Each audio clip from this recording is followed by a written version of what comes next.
The desert was quiet, but not peaceful. Red sand stretched to the horizon. Burning under two suns, the air shimmered with heat, and nothing moved. Except a small shape on the ground, a flying convoy slowed above the dunes, dark metal ships hovering. Like cold shadows, below them stood an alien baron, tall, proud. Wrapped in heavy armor marked with his noble crest, his face showed no emotion, only judgment. Two guards dragged a small alien girl forward. Her leg was twisted, weak, unable to carry her weight. She fell again and again as they pulled her. She was his daughter. Her eyes were wide, full of fear and hope mixed together. She looked up at him, trying to speak, trying to crawl closer. "Father," she whispered. The Baron turned his head away. "She is broken," he said coldly. "She brings shame to my bloodline." One guard hesitated. "The desert will kill her, my lord." The Baron's voice did not change. "Then the desert decides." "Her worth." The guards released her. She fell hard onto the hot sand, crying out in pain. The ships began to rise. The girl reached out with trembling hands, but the engines roared, and the convoy lifted into the sky. Dust swallowed her screams. Within seconds, they were gone. The silence returned. The girl lay there, alone. The heat burned her skin. Each breath felt heavy, painful. She tried to stand. Her leg failed her again, and she collapsed. Tears ran down her face. Mixing with sand, she did not understand why she was hated, why being different made her worthless. Time passed slowly. The suns moved higher, and the desert became cruel. Her throat burned with thirst, her vision blurred. She crawled forward inch by inch, leaving weak marks in the sand. When night came, the cold arrived fast. The desert howled with distant sounds. Predators' eyes glowed far away, watching. The girl pulled her body against a rock, trying to hide. Her small hands shook. She whispered to herself, trying to stay awake, but her strength was fading. Far away, a lone human explorer drove across the desert in an old rover. His ship had landed hours earlier for repairs. He was not looking for trouble, just scanning the land for minerals and safe paths. A warning light blinked on his screen. Movement detected, the system said. The human frowned. There should be nothing alive out here. He slowed the rover, zoomed the scanner. A small heat signal appeared. Too small to be an animal. He stopped. The wind pushed sand across the ground as he stepped. Outside, his boots sinking slightly. "Hello?"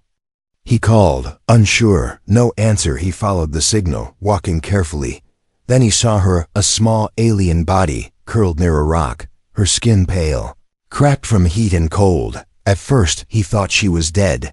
Then her fingers moved. The human rushed forward, kneeling beside her. She opened her eyes slowly when she saw him. Fear filled her face. She tried to crawl back, dragging her broken leg. "No, please," she whispered. The human raised his hands slowly, showing he carried no weapon. "It's okay," he said gently. "I'm not here to hurt you." She had never heard a voice like that before. Calm, warm, without anger. Her eyes searched his face, waiting for cruelty. It did not come. He took out a water pack and placed it near her, then stepped back. "Drink," he said. She hesitated, then crawled forward and took small sips. Her body shook as life slowly returned. The human noticed her leg, bent at a painful angle. Someone had left her to die. "Who did this to you?" he asked quietly. She swallowed. "My father." The word hit him harder than expected. Before he could speak, a deep sound echoed across the desert engines. The girl froze, her eyes filled with terror. "They came back," she whispered. The human looked up at the sky. Dark shapes were moving. Far above the dunes, alien patrol ships. He stood slowly, placing himself between the girl and the sky. Whatever she was, whatever her kind believed, she was alive, and someone had decided her life was worth nothing. The human clenched his fists. "Not today." The desert wind grew stronger, and the ships descended. The night was about to change everything. The patrol ships did not land right away. They circled the desert slowly, like hunters tasting the air. The human pulled the girl closer to the rock. His movements were careful, calm. "Stay low," he whispered, even though he did not know if she fully understood. She did fear was a language. She knew well, her small body pressed into the sand, her eyes fixed on the sky. Lights swept over the dunes, passing close. Then moving away, the human waited, counting his breath. 1, 2, 3. After a long moment, the lights faded into the distance. The ships moved on. The girl let out a weak breath. She did not know she was holding. She was still alive. The human did not relax. He knew patrols never came without reason. Someone was searching. He turned back to her and opened a thermal blanket, wrapping it gently around her shaking body. "You're safe for now," he said. The words felt strange in the desert, but she listened. She watched him with careful eyes, not trusting yet, but not running either. He brought out a small medical kit, old, worn, clearly used many times. When he touched her leg, she cried out softly, her hands grabbing at the sand. "I know," he said quickly. "I know it hurts. I'll be gentle." No one had ever said that to her before. He cleaned the wounds, set the leg as best he could, and created a simple brace from scrap metal and fabric. It was not perfect, but it stopped the worst of the pain. She looked at her leg in shock. "You fixed it?" she asked. "A little," he replied. "We'll do better later." She stared at him, confused. Why help something broken? The question sat heavy in her mind. The human offered her food. Soft, easy to eat. She hesitated again, then accepted as she ate. Strength slowly returned to her face. The desert grew colder as the night deepened. The human built a small heat shield near the rover, blocking the wind. He let her sit inside the vehicle, warm air filling the space. She had never been inside anything like it. Her eyes moved everywhere, lights, screens, small human symbols. "It's okay," he said, smiling softly. "It looks messy, but it works." She looked down at her hands. "Why? Are you helping me?" He paused because the answer mattered. "Because you were left alone," he said simply. "And no one deserves that." Her chest tightened. She tried to speak again, but emotion blocked her words. After a moment, she whispered, "They said I was useless." He did not answer right away. He sat across from her, meeting her eyes. "They were wrong," he said. The words landed deep outside. The desert shifted. A low vibration moved through the sand. The human frowned and checked his scanner. Energy readings spiked, then vanished. "That's strange," he muttered. The girl stiffened. Her hands trembled. "It's me," she said quietly. He looked at her. "What do you mean?" "When I get scared, things break," she said. "My father said I was dangerous," as if responding to her fear. The rover lights flickered. A nearby sensor cracked and fell to the sand. The human's eyes widened, but not with fear, with understanding. "So that's it," he said softly. She curled in on herself, waiting for rejection. "I didn't mean to," she whispered. "I try to stop it." He reached out slowly and placed his hand on the metal floor, grounding himself. "Hey," he said, "look at me." She did. "You're not dangerous," he continued. "You're scared. There's a difference." Her breathing slowed as it did. The rover stabilized. The lights stopped flickering. The desert grew quiet again. The human leaned back. "You don't need to be fixed," he said. "You need to be taught." She stared at him, stunned. No one had ever suggested that. Suddenly, a sharp alarm sounded. Long-range scan detected. A massive energy signature appeared on the screen, much bigger than patrol ships. The girl's face went pale. She recognized that signal. "My father," she whispered. The human looked at the rising symbol. A noble crest burned into display, a baron's flagship. It was coming straight toward them.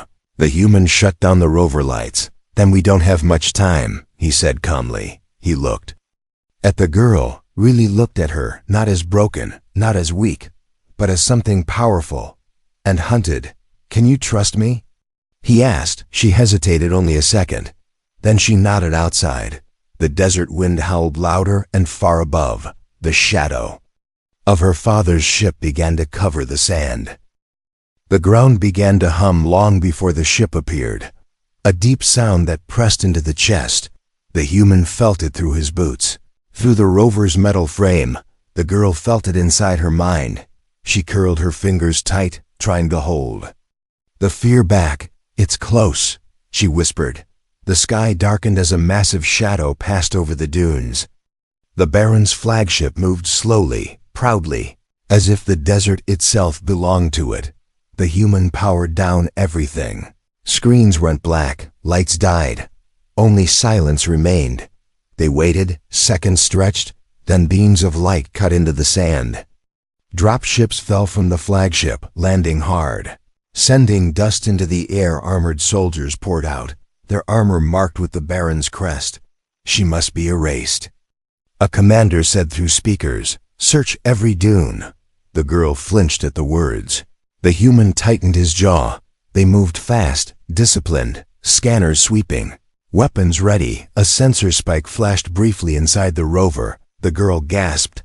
"I didn't do that," she said in panic. "I know." The human replied, "Just breathe." But fear had already started something. Far away, alien equipment glitched, screens flickered. Readings spiked. One soldier stopped, confused. "My scanner is unstable," he said. "Reset."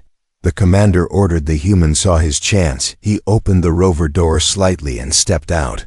Hands visible, no weapon drawn. A spotlight locked onto him instantly. "Human," the commander said coldly. "Step away from the vehicle." The girl watched through the cracked window, her heart pounding. The human walked forward calmly. "I'm just passing through," he said. "There's nothing here worth your time," the commander laughed. "We are not hunting minerals," he replied. "We are hunting a mistake." The word burned. The human did not move aside. "There's a child in there," he said, "and she's under my protection." The soldiers reacted instantly. Weapons raised. The girl's breathing became sharp, uneven. The sand began to vibrate. "Stand down," the commander warned. "That thing is not a child. It is a failure." Behind the human, the rover shook. Small stones lifted from the ground. Hovering, trembling, the human felt it, but did not turn. "Failure?" he said. "You flew an entire fleet for a failure?" The commander hesitated. "Remove the human." He snapped. The first shot fired, not at the human, at the sand. The blast sent a shockwave through the ground. The girl screamed. The desert answered. A pulse of invisible force exploded outward. Alien soldiers were thrown back, their weapons tearing from their hands. Systems went dark all at once. The commander fell to one knee. Stunned, the human spun around. The girl stood in the rover doorway, eyes glowing faintly, tears streaming down her face. "I didn't want to," she cried. The human rushed to her side. "Hey," he said firmly. "Stay with me. Look at me." She locked onto his voice. The floating stones dropped. The vibration eased. The soldiers stared in shock. That power. One whispered. The commander slowly stood. "So the Baron was right," he said. "She is dangerous." "No," the human replied coldly. "You're just afraid." The commander activated his report to the Baron, he said. "The target is confirmed. Her ability has manifested." The girl's face went pale. "They'll never stop," she whispered. The human glanced at the disabled soldiers, at the darkened sky. "Then we move," he said. He pulled her back into the rover and sealed the door. Engines roared to life. The rover shot forward across the dunes, sand spraying behind it. Behind them, systems began rebooting. The hunt was far from over above. The Baron's flagship adjusted course, locking onto their escape path. The girl looked back through the small window, watching the lights grow closer for the first time. She was not just running from her past. She was running from a father who feared what he had abandoned. The rover tore across the desert like a wounded animal, its engine screaming as sand sprayed behind it. Inside, everything rattled, metal shaking, panels buzzing. The girl clutched the seat, every jolt sending pain through her leg. "I'm sorry," she whispered. "I ruined everything." The human did not slow. "You saved us," he said, "and you didn't even know how." Behind them, the sky burned with moving lights. The Baron's Ships spreading out, cutting off escape paths. The human turned sharply into a narrow canyon. Rock walls rising on both sides signal interference spiked. That helps, he muttered, for a moment. The ships lost them. The rover slid to a stop deep in the canyon shadows. The human shut down the engine. Silence returned. Heavy and tense, the girl's breathing was fast, shallow. Look at me. The human said, you need to stay calm. She tried, but fear clung to her. I hurt people. She said, my father said I would destroy everything. The human opened a small case and removed a strange device. Old, cracked, clearly modified many times. It's a neural stabilizer, he said. Human tech. Not perfect, but it might help you focus. He placed it gently near her temple, not turning it on yet. Your power reacts to fear, he continued. So we start there. She stared at him. You're not afraid of me? He met her eyes. I'm afraid for you, he said. There's a difference. Her shaking slowed slightly outside. The canyon walls began to hum. The girl's eyes widened. That's me again, she whispered. The stabilizer activated on its own. Responding to her energy, soft light spread across the device. The human frowned. That's not supposed to happen. The canyon floor cracked. Thin lines of light traced through the stone, like veins waking up. The girl gasped. I can feel everything, she said. The ground, the metal, even the sky. The human realized something terrifying. She was not just affecting machines. She was syncing with the planet. A low voice echoed through the canyon, amplified by alien tech. Daughter, the Baron's voice said, you cannot hide. Her body froze. Tears rolled down her face. I don't want to go back, she whispered. The human stepped in front of her. You don't have to, he said. Above them, a descent ship hovered, flooding the canyon with light. Soldiers rappelled down the walls. The stabilizer overloaded and shattered. Unable to contain her power, the girl cried out, not in fear, but in pain. The canyon responded. Stone rose like waves, blocking soldiers, crushing weapons. Energy fields collapsed. The Baron's ship trembled above. The human shielded the girl with his body. Focus on my voice, he shouted, not the fear, me. She clung to his words. The chaos slowed. The stone froze in place. Soldiers were trapped but alive. The canyon went silent, far above. The Baron stared at the readings in disbelief. This was no defect. This was evolution, and it had chosen a human as its anchor. Girl collapsed into the human's arms, exhausted as he held her. A new signal appeared on his scanner, not military, diplomatic. The alien council had detected the disturbance. The human looked at the display. This just got bigger, he said quietly, and somewhere in orbit, powers far greater than the Baron were now watching. The canyon did not stay quiet for long. Silence never lasted after power like that. The human felt it first, a pressure in the air, heavy and wrong. His scanner lit up again, this time with too many signals. Not ships' eyes, satellites, drones, distant watchers. They're all looking at you now, he said softly. The girl sat against the rock wall, pale and shaking, her strength drained, her mind exhausted. I didn't mean to show them, she whispered. You didn't, he replied. They were waiting for a reason, high above. The Baron's flagship held position, but it did not attack. That scared the human more than weapons. The Baron was thinking. A new voice cut through the canyon. Calm and cold, human, the Baron said. You have interfered in a family matter. The girl pressed her hands over her ears. Family does not abandon its children. The human answered. A pause followed. Then the canyon filled with holograms. Tall figures appeared, robed, ancient, members of the alien council. The air grew still.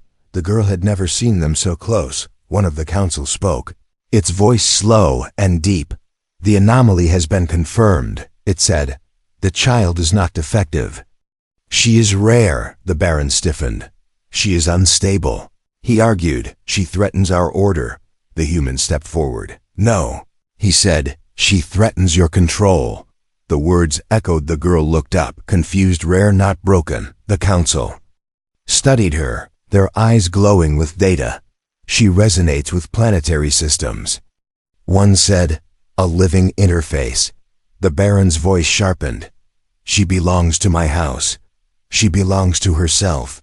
The human replied for a moment. It felt like the universe was holding its breath.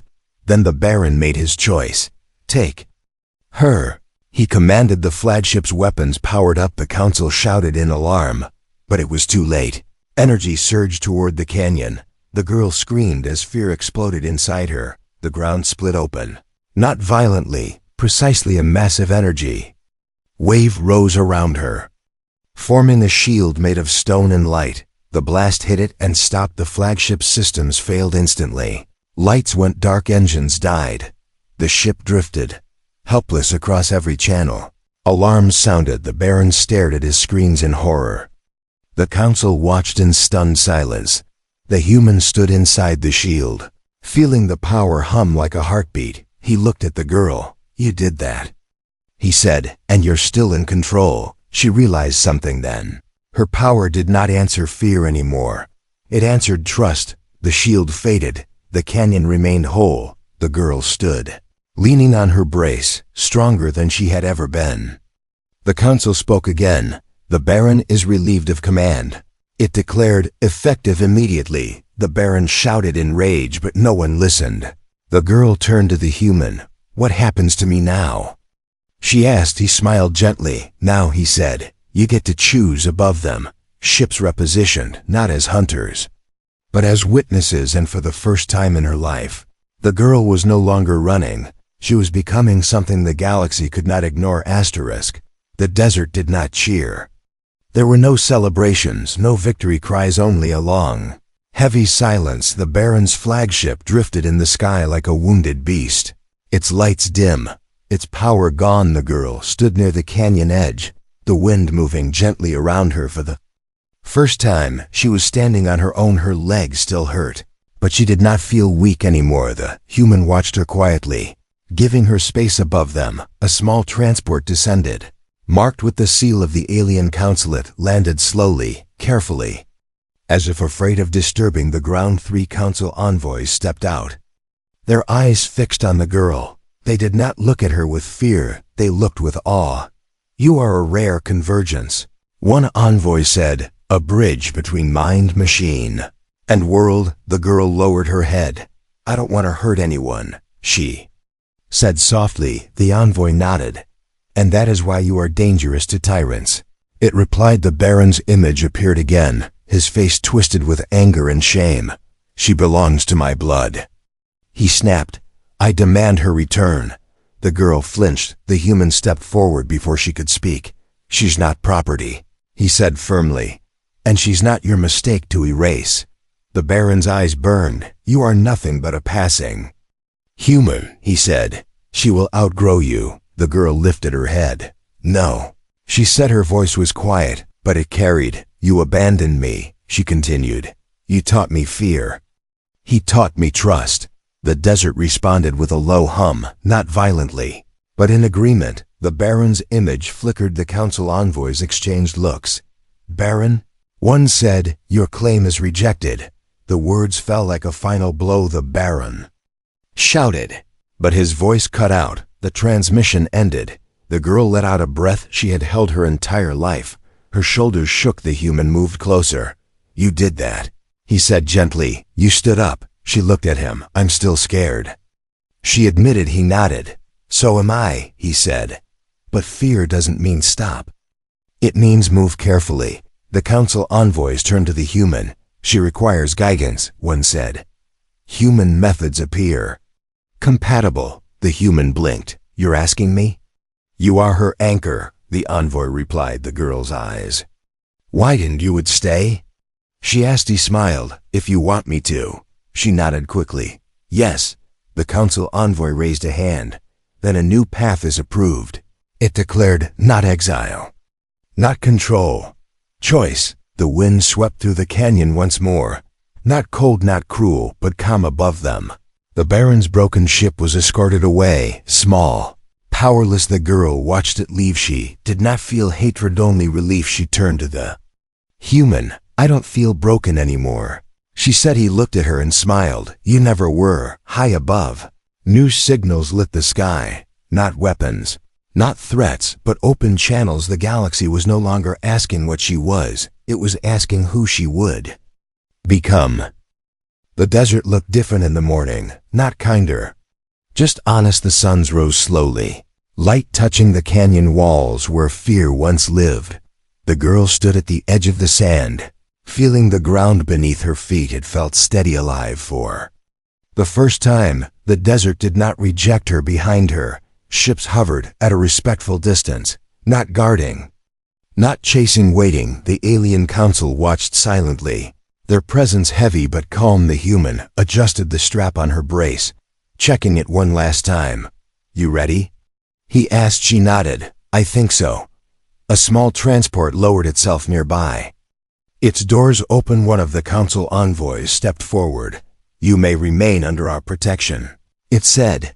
"You will be studied, guided, limited." The girl listened carefully, then she shook her head. "I don't want to be owned again," she said. The words were simple, but they shook the air. The envoy paused. "You choose the human?" it asked. She looked at him. The one who had knelt in the sand, the one who had not turned away. "I choose myself," she said, "and he helps me do that." The human felt his chest tighten. The ground hummed softly, not in warning, in approval. The council bowed their heads slightly. "So be it," the envoy said. "A new precedent is set above them." The last of the Baron's fleet vanished into the sky, no longer a threat. The girl took a slow step forward, then another. Each step hurt, each step mattered. She reached out and touched the rover, the first place she had been treated as alive. "Where will we go?" she asked. The human smiled. "Somewhere quiet," he said. "Somewhere you can learn without fear." She looked out at the open desert once, a place of death, now a beginning. As they boarded the rover, a new signal spread across the network, a record not of a weapon, not of a battle, but of a choice across worlds. The story traveled an alien child, abandoned as worthless, a human who stopped a power that answered kindness instead of fear. The galaxy took notice, not because of strength, but because of mercy. As the rover drove away, the desert wind erased their tracks, but not their impact. Far beyond the sands, new questions were already forming. If humans could see value where empires could not, what else had the galaxy been wrong about?